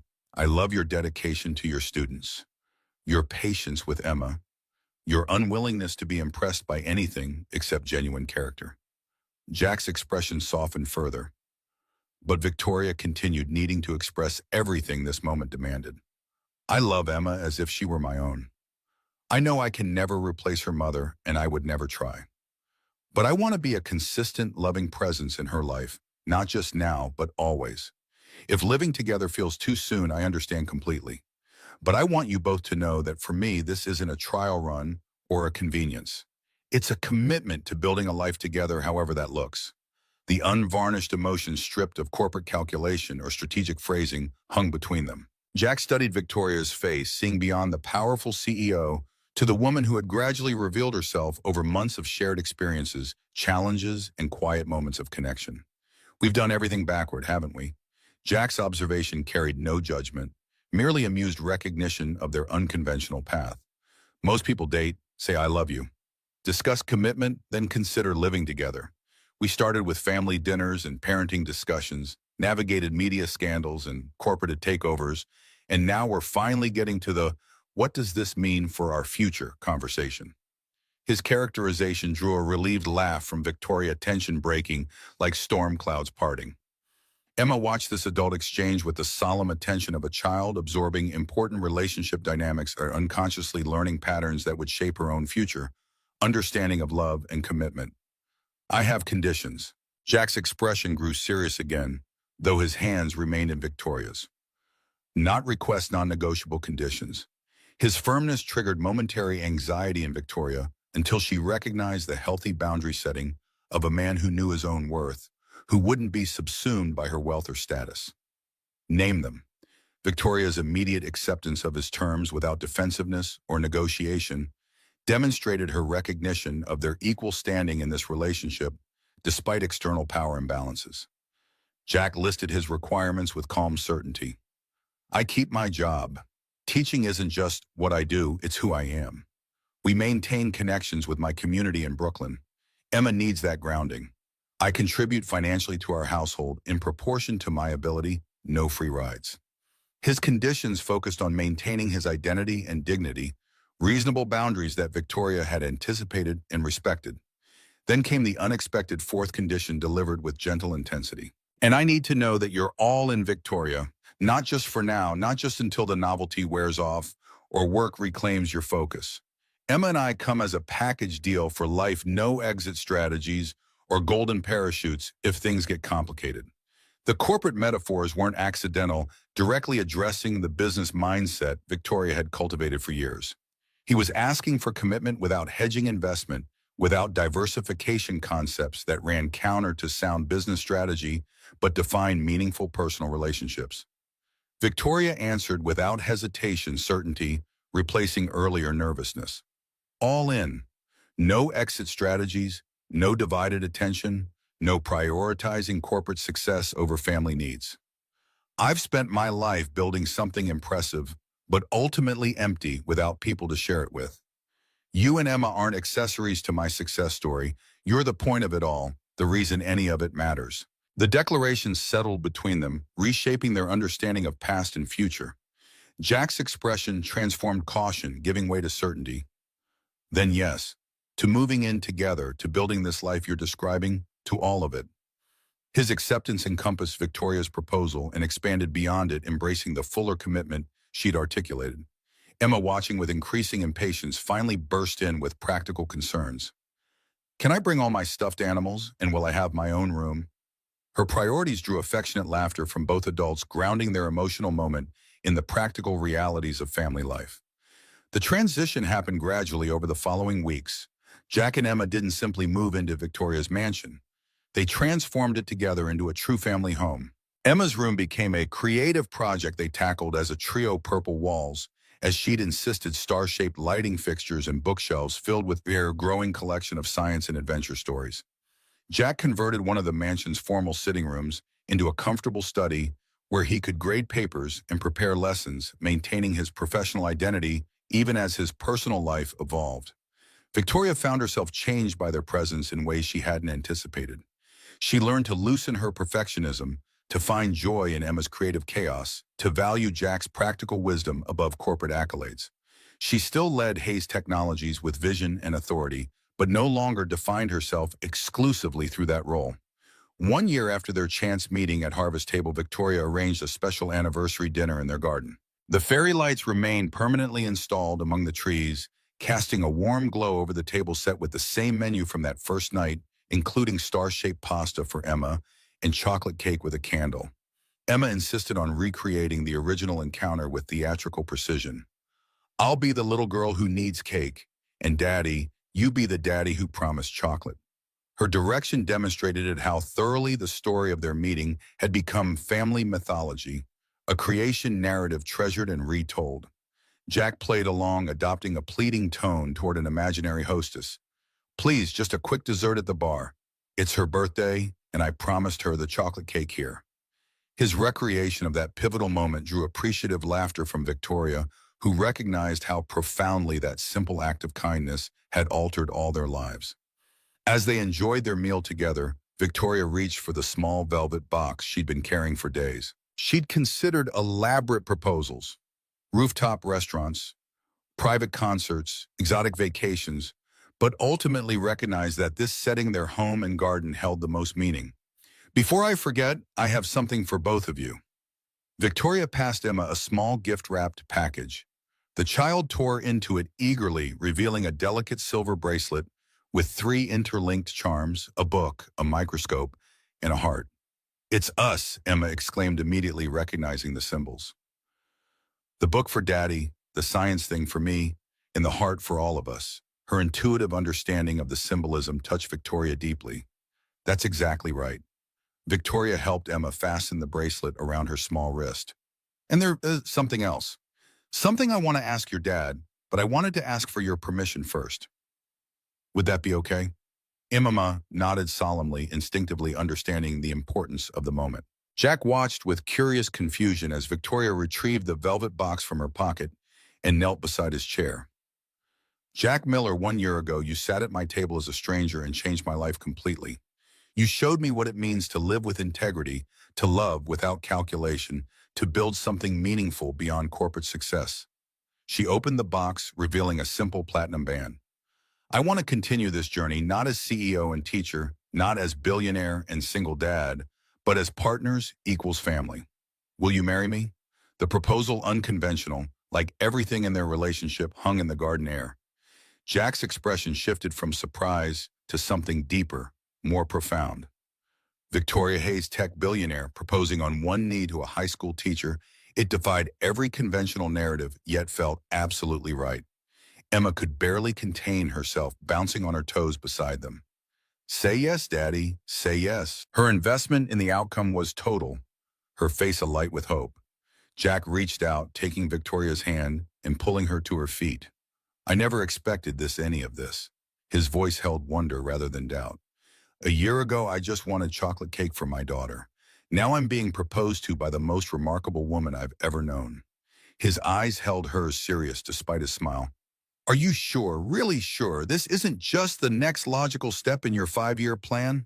Victoria laughed, recognizing his teasing reference to her strategic planning tendencies. No 5-year plan could have predicted you, Jack Miller.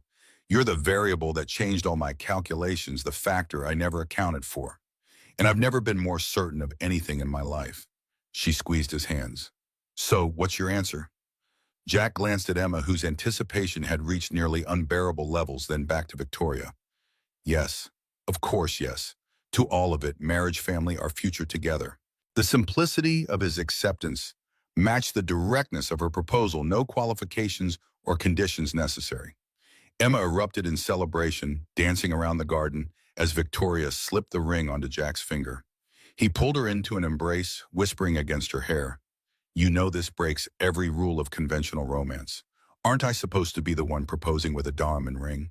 Victoria smiled against his shoulder. "When have we ever done anything the conventional way? Besides, I thought you appreciated someone who challenges traditional gender roles." Her teasing reference to one of their early literary discussions drew a laugh from him.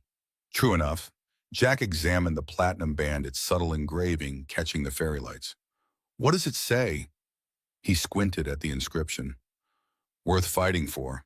Victoria watched as recognition dawned in his eyes, the phrase from their conversation in his classroom months ago, when he'd asked if their relationship was worth fighting for to her. "I meant it then, and I mean it even more now." Emma interrupted their moment, tugging at both their hands. "Does this mean Tori will be my mom now?" The question, innocent yet profound, created a momentary pause. Victoria knelt to Emma's level, choosing her words carefully. "It means I'll be your stepmother, which is a very special job. I won't replace your birth mother. She'll always be part of you. But I promise to love you, care for you, and be there for you always. Is that okay with you?" Emma considered this with surprising thoughtfulness. "Can I still call you Tori?" Her practical question cut through potential emotional complexity with childlike directness. "You can call me whatever feels right to you, sweetheart." Victoria brushed Emma's hair from her forehead. "Names aren't as important as what we mean to each other." Emma nodded, decision made. "I'll call you Tori, but you'll be my bonus mom. I heard Zoe call her stepmom that, and I like it better." The term bonus mom brought unexpected tears to Victoria's eyes, the simple acceptance more moving than any corporate achievement. That night, after Emma had gone to bed, Jack and Victoria stood in their garden, his arm around her waist as they looked up at the stars visible despite the city lights. "A year ago, I was Victoria Hayes, CEO, period. Nothing else defined me." She leaned into his embrace. "Now I'm so many things, partner, almost wife, bonus mom. And somehow I'm more myself than I've ever been." Jack pressed a kiss to her temple. That's how you know it's right. When adding new identities doesn't diminish you, but expands you, makes you more fully who you were meant to be. His teacher's wisdom, so different from corporate strategy, yet profoundly true, was one of countless reasons she'd fallen in love with him. They had many challenges ahead, integrating their lives, completely navigating their different worlds, building something lasting from an unexpected beginning. But standing there in their garden, Victoria felt a certainty beyond anything in her business experience. The night she was stood up at Harvest table had seemed like disappointment, embarrassment, wasted time. Instead, it had become the beginning of everything that mattered, proof that sometimes the most significant turning points arrive, disguised as setbacks, and the most valuable connections form when carefully laid plans fall apart. The chocolate cake. The fairy lights the ring on Jack's finger, Emma's bonus mom declaration, none of it featured in any strategic plan Victoria had ever developed. Yet somehow this unplanned life had become her greatest achievement, this unconventional family, her most valuable asset. As she stood beneath the stars with Jack Victoria Hayes, billionaire CEO, and soon-to-be wife and stepmother, felt something she'd chased but never quite captured in all her years of corporate success, not just accomplishment, but genuine happiness.